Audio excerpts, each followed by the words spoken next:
The world was a place once. Everything wasn't known so much about today. There was somebody called Robert Falcon Scott who explored the Antarctic. Does anybody know where the Antarctic is? Let's have a look at his story.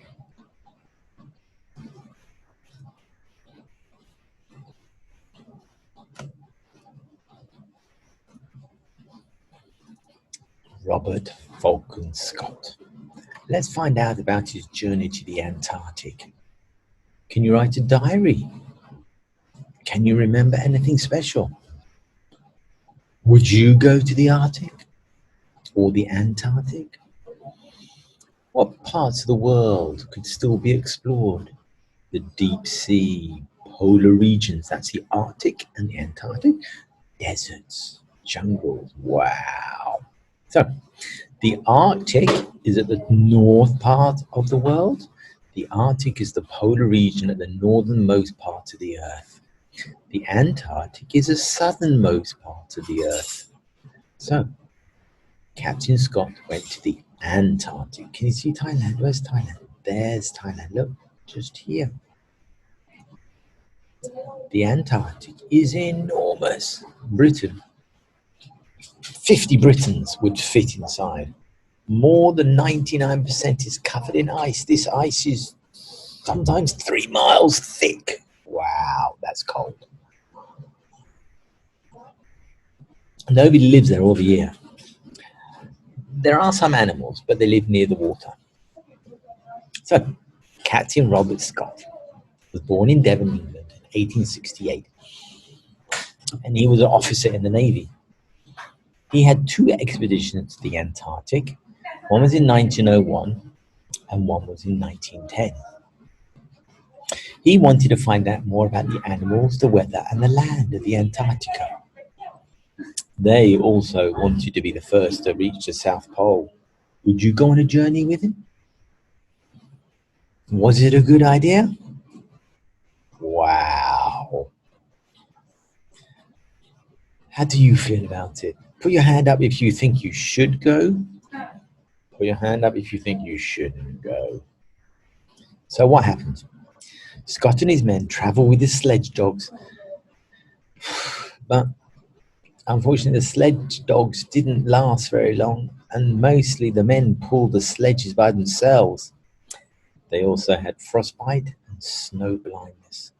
They slept in sleeping bags made from reindeer fur.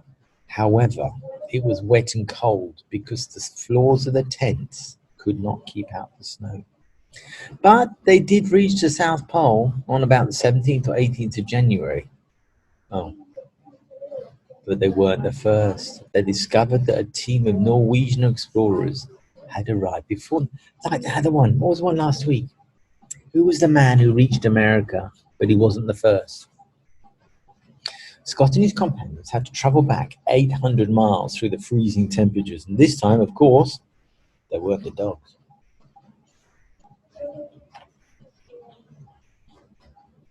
So they pulled everything.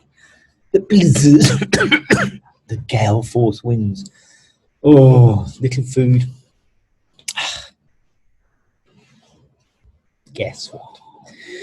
They all died. A search party found their bodies, wrapped them in their tent and buried in the snow. So,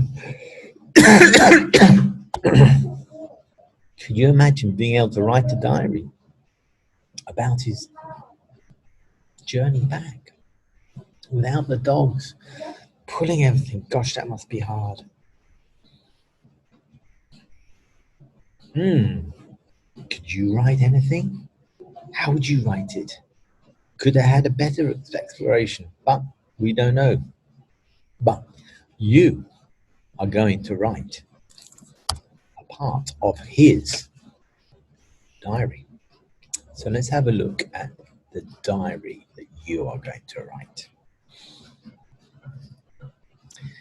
Imagine you are Captain Scott. You are returning from the South Pole after having beaten to it by the Norwegian explorers.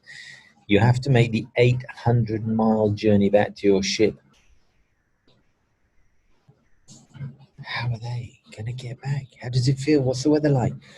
What will happen next? We still cannot believe we were beaten to the South Pole. We feel what? Can anybody describe the weather? We have been pulling our sledges and the dogs have become very weak. I think we... Oh dear, I'm worried about the food supplies. Can you finish the sentences?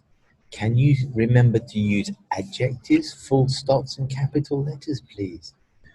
Write the diary of Robert Scott about his journey back. I look forward to reading it.